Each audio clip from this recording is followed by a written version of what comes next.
St. Peter's Valley, Jersey on a cold January day, and a group of people work together on a project that's worth millions. This is one section of a production company in Jersey to film part of Force 10 from Navarone, adapted from the Alistair MacLean novel of the same name. After Harrison. I think we can get that all together. Once more, please. The filmmakers have realized the potential of the sequel. This production follows The Guns of Navarone, another MacLean story which was made 17 years ago.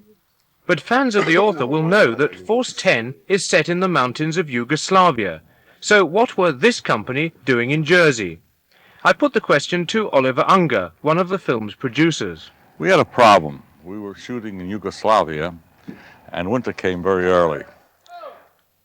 We started to hunt around for a location that would match it, and our people came up with Jersey. Jersey really looks like Yugoslavia. This part of it, where we are, and these trees and the forests and all that, we're back home in Yugoslavia. Did you have some help from the authorities? Yes, the tourist board here has been very cooperative. They gave us all the information we wanted, and considering that these things are usually planned many months in advance, and we were doing it on relatively short term, they've done a wonderful job. Because it's a major exercise, isn't it, Yes, to this sort of thing? It's like moving a small army. You see the trucks, the tanks, the people. I think we're here with about 100 people. Are you on schedule at the moment? Oh. Not too bad. Well, as far as here is concerned, this is our first day of shooting, so it's hard to be behind. But overall, this is a giant movie, and we're running within 10 or 15% of our projected running time, and hopefully 16 days of shooting, and we'll be finished in Jersey, and then we have a few more days in Plymouth and a little shooting in Malta, and then we wrap it up. So you're very dependent on the Jersey weather holding for you? If Jersey can give us 16 good days in a row, we'll build a monument to the town. Save the brutes for a moment. It's so cheap. But Jersey won't be getting that statue. Within minutes of our interview with Mr. Unger, the rain started. For the stars and the camera, that means a golf umbrella, but such luxuries don't extend to the film crew. Rehearsals go on. A scene only a few seconds long on the screen may take more than half an hour to film. During a take, the set gets crowded with actors and technicians, so others are kept elsewhere until they're needed. Half a mile away at La Hague Manor, some of the local extras, hired for the month that the unit's in Jersey, are still waiting to be told what to do. Those German uniforms are made of heavy serge, extremely useful in the wintry conditions. Unless, of course, you're a star, when you're entitled to a specially provided heated caravan. So how long had the extras been waiting? It's about 7 o'clock. Since 7 o'clock this morning. Have they given you any idea what time they're going to call you? Not at the moment, no. How much are you being paid? £8 a day. That's a secret tactic. Tell me, there are rumours that you've all had to have your head shaved to play Germans. Yeah. Is that right? Yeah, the wife did mine last night. They asked for a trim. And it was long. That's right. So how many days filming are you doing? Probably Still, tomorrow as well. Today and tomorrow. 2 days. They haven't told you what sort of things you're going to be doing yet? Well, no, Something no, about no. a paratrooper stuck in a tree, you know? I think a lot of Well, us it's are on patrolling. patrol. Yeah, with on the patrol. patrols, Yeah. around these Yeah. grounds. What were the qualifications that meant that you got the part? Just got to die. I think it was a bit like Germans. Got to die well. Okay, Jack, Dick, when you're ready, right? Come straight out, all right? Let's try. Not extras this time, but professional stuntmen rehearsing for another scene. Many of these men have appeared in numbers of other films as a variety of different characters. Some of them have the scars to prove the risks that they take. The stunt coordinator for Force 10, Eddie Stacy, has, while he's in Jersey, to stand in for an American military policeman and a German officer who was beheaded in a partisan ambush. The stuntmen don't merely have to appear themselves, they're also responsible for training up the extras, who have to look as convincing as the real thing. Go on, go into it. Val. It's hard work, but gradually the lawn in front of La Hague begins to resemble the military training camp that it's supposed to be. Everyone takes the training very seriously. Time is of the essence. The extras must be ready by the day scheduled for filming. A bit more meaning when you go in, bit more meaning. Right. It's not all hand-to-hand combat. Elsewhere, another group are performing heroics on plastic barbed wire.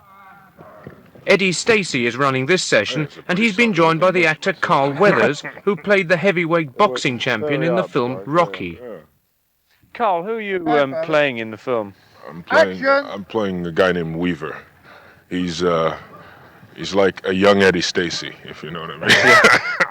It's a bit of a change from the prize fighter that you played in Rocky. Oh yeah, a little bit of a change to say the least. This time I get a chance to stick people with knives and hit people rather than being hit all the time, you know, which is a little nicer, believe me. Here we are 3 days into location filming in Jersey. You're still not been on the set yet, have you?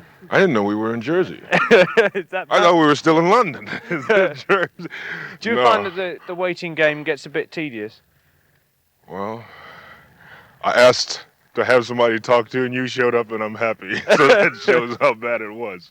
It's a little slow, to say the least. Is it the type of film, or? Well, this is the kind of film that is so spaced out over actually a short period of time, and we have to keep things matched, you know, and if the weather changes from one week to the next week, then we're sort of lost when it's all supposed to be happening in the same day. So that's what's happened here, and it's a little difficult to kind of maintain your energy, a little difficult to maintain your interest, but that's the challenge, I guess. What's been the most difficult thing for you to grasp, playing this part? Most difficult thing to grasp is not to be funny, to be, no, I'm being ridiculous. The most difficult thing to grasp is this film, if you want to know the truth. I haven't seen a hell of a lot of it yet. I mean, it's like today, you know. We sit here and we're trying to get things organized, and we have lighting, and we have so much to do with. This is supposed to be night right now, and as we all can see, it's not night. So you have that to deal with. The technicians have extreme amounts of work, so that's probably the most difficult thing to grasp, just not being able to get in front of the camera and turn it on and do your thing. You have to wait until everything is right, you know. You're really getting is the look, right, Joe? If I pull it out, you get the look. For Weathers, too, a small piece of action means lengthy rehearsal. Positions of characters and props must be just right so that the film will cut together properly. Yeah, good. Okay. Right, Jane Blood. Rehearsals are complete and the director's satisfied. Now it's time to apply the final touches. Details are important, so the knife must have blood on it. Filmmakers use a now famous substance known as Kensington gore. Do you read all this, Joe? Yes. You do? Okay. You have to be careful. All right. Is that supposed to remain on? Half on. It's half on to start with. Put it on without the stretch. Put it on, but don't fix his head. Put it on his head. Put it on his head. There you go. There you go. I'll just hold him like so. So lift him up and drop him in. Yes. On action. Quiet. No. Be quiet. Push it forward. No, Danny, it's going to fall off as it comes in. All right, John. Right, roll it. 727, take one. All right, lift him up and drop him in. Car ready. Action.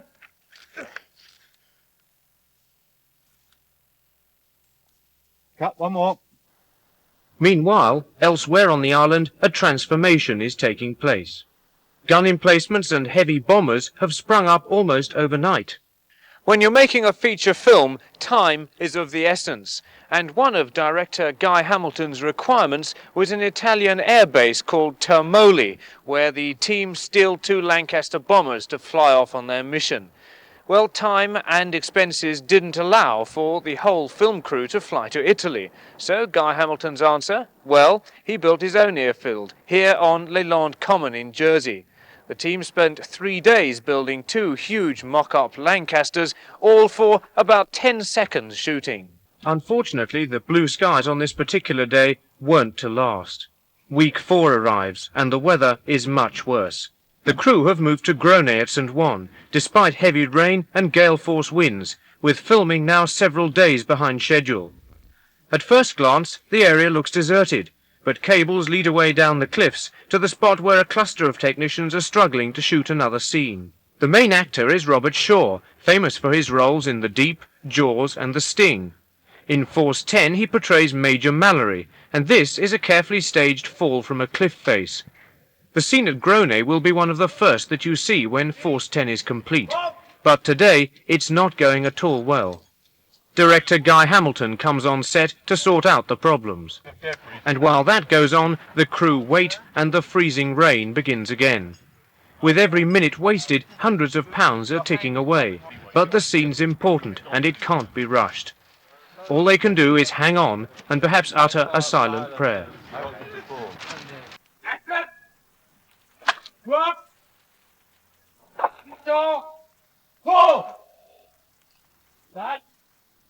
On the edge come lower now, John. St. Peter's Valley again, and a break in the weather.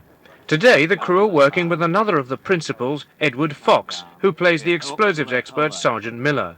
In this scene, Fox has been caught in a tree after parachuting into Yugoslavia. But before he arrives on set, the camera angles must be checked. A stuntman stands in for Fox, and a team of scene shifters haul him 20 feet off the ground on a system of wires. That's about it, Pete, thank you. A final check through the lens, and they're ready to do a take. Open up the lens a little, A chauffeur-driven car brings Edward Fox down from La Hague, and he's realised that time is running short. The light's failing fast, and the scene must be completed today.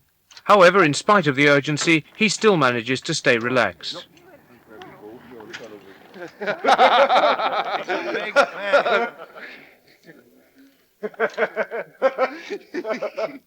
Suddenly, the set is busy again, and everyone's needed for a few hectic minutes.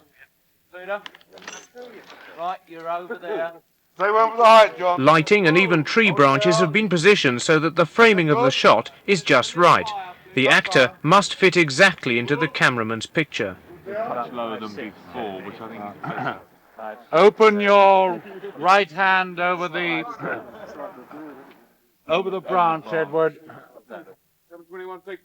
The clapperboard identifies each scene, making it easier to put them in order, because most are shot out of sequence. The set is silent again, and we all keep our fingers crossed. It's a very simple shot, but again there are problems, this time with the parachute release. Cut. Sorry. Edward Fox stayed unruffled, and during a break I asked him why he'd chosen acting as a career. I didn't turn to it to begin with much real enthusiasm. I mean, I rather drifted into it. What was the first piece of acting that you took up? Well, I went to a drama school. That was not a very serious time for me. Then I went into repertory theatre in England, and quite quickly it became, instead of being playing about and fun and quite amusing, it suddenly became in earnest, I think. And I thought I seem to have fallen fitted, you know. Sometimes you do. Since then, of course, you've taken part in stage plays, films and television. What are the differences between working in television and working in the film business? Well, in television you can do what you can't do on a film. The type of material, the parts. So it's very nice from the actor's point of view, really. Filming is a much more elongated, long drawn-out process. We've seen the routine of making a feature film. Is it difficult to switch yourself on and off as you come on and off the set? No, that part isn't difficult. What is the most difficult part?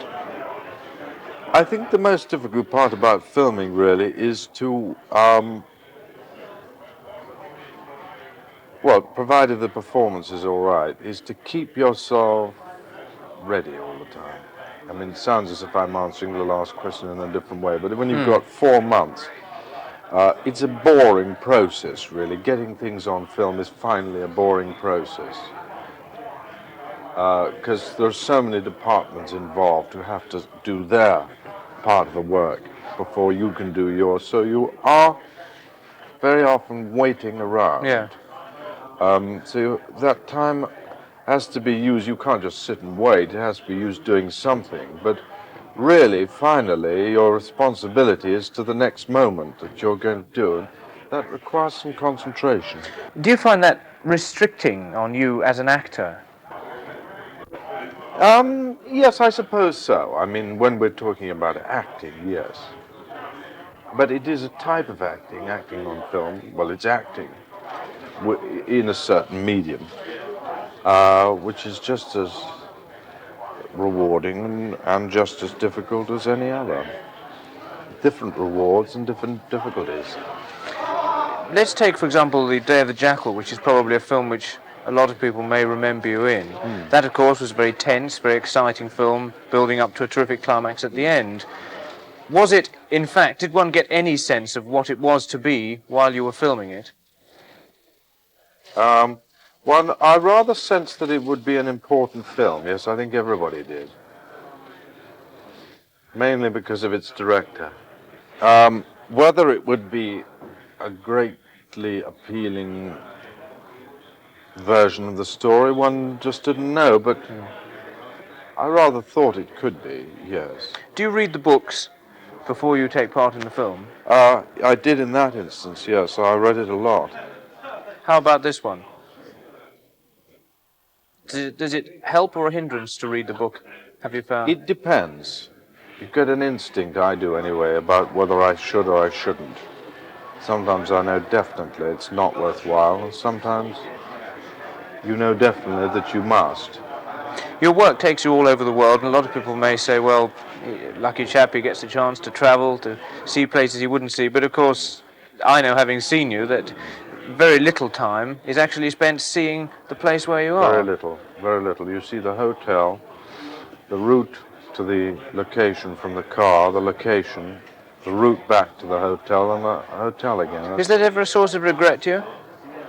Not really. It's a job for which I'm very adequately paid, you know. As an actor in the film business, are you totally dependent on the team of people who are working with you? Totally. Yes. In what ways particularly on set? Well, it's a collaborative business, making films. But really what goes on behind the camera is how the film is made. Of course, the acting is vitally important. But it's only one of a number of functions. Yes, I would say in reply to that question. Have you worked on a film where you've come into conflict with the production side because you felt you wanted to do it one way and they felt you ought to do it another way? Usually there's a point in a film when you do, yes, usually. Who wins normally?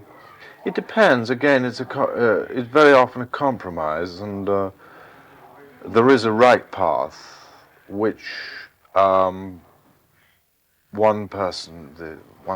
side may be right about it, or the other side may be right about it. But it's only by coming into conflict that you can find out which is. You know, it doesn't, because two people have different opinions doesn't mean they shouldn't argue. It really means they should. The break is only too short, and the crew return to the valley. It's a demanding routine, but the pay is good. This picture has a budget of $10 million, and the producers say that they've already spent far more. When you're not on set, that's the time for the actors to be checking their scripts, and for the technicians to be adjusting equipment, or simply waiting till they're needed. When this film's complete, everyone goes their separate ways, many to work on other pictures. It won't be until Force 10 hits the box offices at Christmas that they'll know whether their efforts have been worthwhile. On Force 10 from Navarone, I was one of the Force 10 because it was felt that it would be good to have some stunt guys cast as actors on the show, and which is rather the same as The Eagle Has Landed. I was cast as one of Michael Caine's paratroopers on that, and so this worked quite well for Force 10 from Navarone.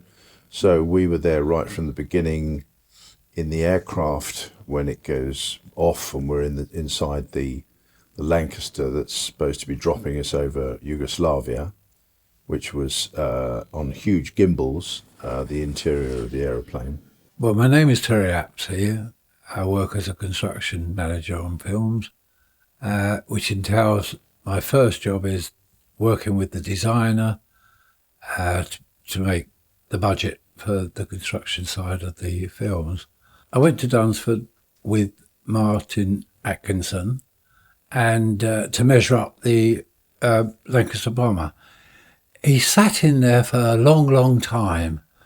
And I said, Martin, we've got to, get on with it and measure it up. And he said he told me that he was a co-pilot in a Lancaster during the war, And he sat there and told me many, many stories for maybe half an hour before we started anything at all. And then, of course, we come back to the studio and then we start making the plane, you know. I think in those days it was a thing about doing a film and working with the people and doing it as you go along. I think there was a man called Jeff who flew it. Jeff, he was a stunt pilot, and he was, I think, a pilot in the Vietnam War. And he said everything, all the instruments that were so good, he felt he could actually fly the plane, like, you know. We would make certain parts break away, you know. In those days, we made the glass with sugar glass, which used to be made of sugar syrup. Our plasterers would have made that, and they would have been shattered. Bits of smoke, explosions which they would have put on after, probably. So there was, you know, there's a certain amount of effects on it. The special effects guy was a guy called Carly Baumgartner, otherwise known as Carly Bum Bum. And Carly, if I remember rightly, had either one finger or two fingers missing that he'd blown off, which doesn't inspire one in terms of one special effects guy. And he, normally when you've got explosions in the ground, you have a steel pot that's dug into the ground first, then the explosives, and then you have bits of burnt cork and fuller's earth and stuff that are put in there, and possibly a little bit of petrol. But Carly didn't bother with that. He just dug holes and then put the explosive into it, which meant that it was picking up stones and bits and pieces as it blew. And he would, as we were running across the explosions, he would be firing them. But we always said, wait till we're just over it when you fire it, so that as it goes off, we're already, it's actually at our back, and then we know when to fall over, and bang, and all that. And he was hitting them as we were just lifting off to go to jump over, and these stones are coming up. And I had one that came up and it clipped me just above my cheek here, and so if I'd been looking down, it would have taken my eye out. I mean, and then Terry Walsh, who was out there with us, he got a stone embedded about 3 inches from his anus. I mean, buried in his right buttock. Sir? Colonel? Force 10, try that tonight. Force 10 from Navarone was my first experience with Harrison Ford, who had made Star Wars, the first Star Wars, but the film was in post-production, so the film had not been released. We know now the history of what happened with Star Wars, but at the time it wasn't known what it was going to be like when it came out.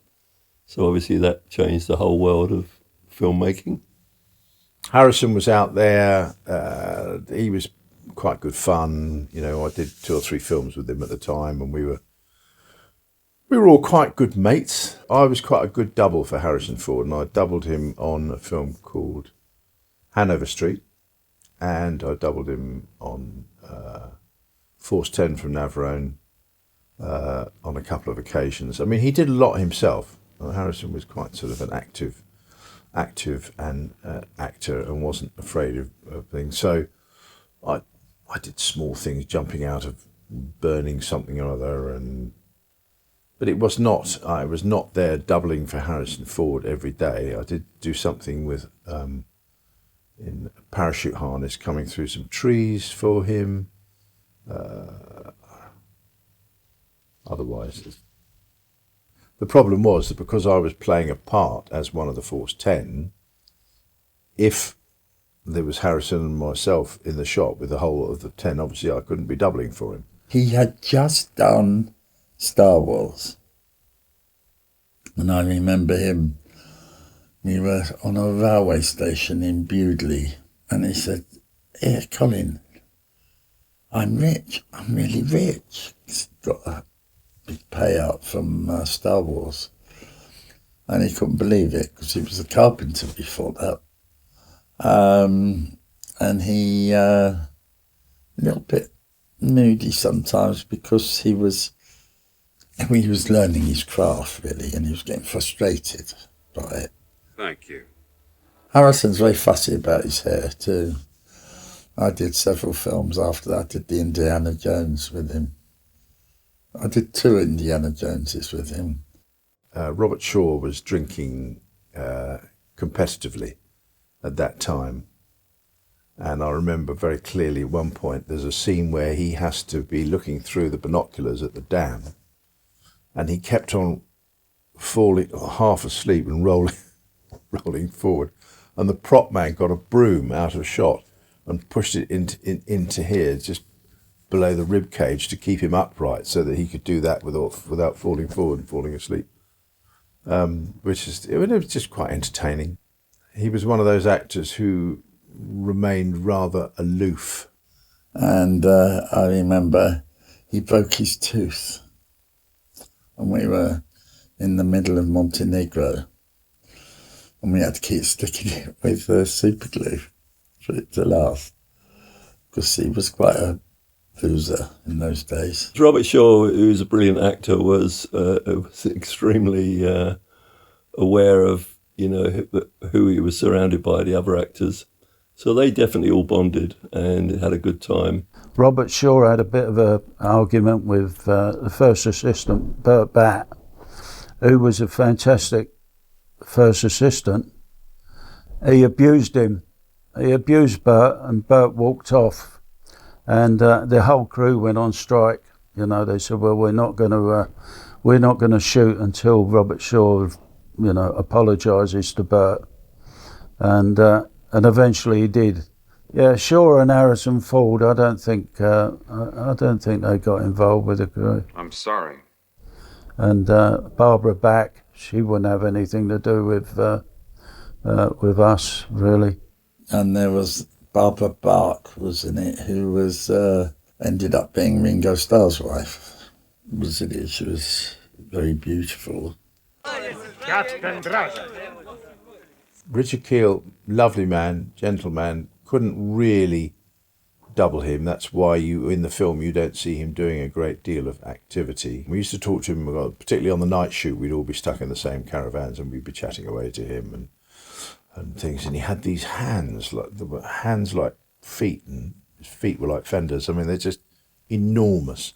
And his wife came out to visit with their child, who was months old, and Richard would carry this baby around like sitting in the centre of his hand. It was like a tray. It was enormous, and a very private man, very gentle person. I liked him. He was not somebody who was full of his own ego and all that. Oh, Richard Keel was a really nice bloke. He used to come down the hotel with us in the evenings. We'd finished night work, and then we'd go down to the bar and all have a drink, before we went to bed. And he would get involved with us and talk to us. He was a lovely bloke, huge, absolutely huge. And his wife was a tiny little lady. Yeah, she was really, it was really great. Just working with somebody who's over 7 foot tall is quite a challenge, particularly for my assistant who is with me, who is about 5 foot, just over 5'2", maybe 5'4". So, the way it worked with him was it was easier for him to lay down, and then she was roughly in line with his face, when he was leaning on his shoulder. And it was an extraordinary moments, like that you never forget. Edward Fox, delightful man, absolutely delightful. We had lovely time with him, and I saw him recently at the Tank Museum, which I'm sort of a peripheral part of the Tank Museum, and Edward came to on a thing called Tank Fest, which is a big weekend day we have once a year down there. And we had such a laugh talking about Force 10 and everything that was involved in that. Edward Fox was a really nice chap. He would talk to you. I think when you're doing my job, you're always working about 5 feet, 6 feet away from these guys, whoever they are, to do these shots, and you're that close to them, But there's no camaraderie between actors and the crew, really. There's not many actors I know that have got time to speak to the crew, say good morning, good night, thanks, that was a great job, or whatever. There was no sort of dirt to say about the actors at all. They all just got on and did the job, as one did. Chris Chalice, he was such a nice man, very, very humble. Let you get on with your job, never interfere with you. Always got time to talk to you, and he was a smashing bloke. Yeah. Alistair MacLean, who wrote the story, came out to visit the filming, and we used to sit in the bar of this hotel on Sundays because there wasn't really very much to do, and the first assistant was a wonderful classical pianist, absolutely fantastic. So he would play the piano there, and everybody would sit around and have a drink. I don't drink, so I'd just be sitting there just supping my orange juice, and on Sunday afternoon we see a taxi. The front doors of the hotel had frosted glass up to about chest height. But we saw a taxi pull up and the door opened, but there was no sign of anybody getting out. And then the door opened and there was a chap crawling. He'd opened the door with his head and he crawled across the lobby to the desk and pulled himself up on the thing and signed on to his room, and then dropped down again and crawled into the lift to go up there. And that was Alistair MacLean, who was absolutely pissed as a pudding. Well, just getting off the plane. And so with him and Robert Shaw, the two of them would sit in the hotel on Sunday afternoons and just drink themselves absolutely until they dropped. Nice crew. Andy Armstrong, who was Vic Armstrong's brother, was the first assistant on the second unit, I think he was. Anyway, fortunately, he had a great sense of humour, and so that made we used to laugh a lot. Yugoslavia was a unique experience in terms of the accommodation, because when we arrived in a little place called Žabljak, the stunt crew were put into this hotel there. The grown-ups and the actors and things were in another hotel, far more civilised than us, but it was about a 2.5-hour drive each way, whereas ours was 20 minutes from the location. But it was extremely crude. And when we arrived, it was raining quite hard, and it was like the Klondike. All the roads were up, and it was a real mess. There was a lovely makeup lady called Jane Royal, who was very, very well known in the business, and for some reason they'd put her in the same hotel as well. We had to share rooms, so there was Peter Rob King, another makeup artist, myself, and his assistant Jane Royal. She was in a little room just next to ours, and it had no washing facilities. So we said, well, we'll take it in turns in having a bath. One a night, we said to Jane, well, you have the first bath, when we got there, you have the bath tonight. So Jane went up there, and that's how we found out about about if you pull the plug out, the water would just go over the floor, because that's exactly what she did. Call me old-fashioned, but most people would get out of a bath, pull the plug out, and not expect 30 seconds later to be standing in half an inch of water as you're toweling yourself down. And then she heard all these howls from downstairs, and of course the water was going through the bathroom floor into the kitchen, and the chef was shouting and the plaster coming away, and they all ran upstairs. And then when they opened the door, and there she was standing there, and they saw why they went, oh, okay, now we know what the problem is. No more problem. There was no plumbing, and it all flooded the kitchens. The manager didn't speak any English at all, but the first night that we arrived, the stills man was a guy called Laurie Ridley, who was then a middle-aged man and quite portly and lovely man. And he actually had a room with a balcony. And he came downstairs. We were all in a slight state of shock, thinking about having to live in this place for 6 weeks. Laurie came down and grabbed hold of the manager, who obviously didn't speak a word of English, and almost sort of took him by the ear like this, and took him up to his room and pulled the mattress back, and underneath the mattress there was a dead rat that was pinned to the springs. It had been there for some time, it was already dried into the springs.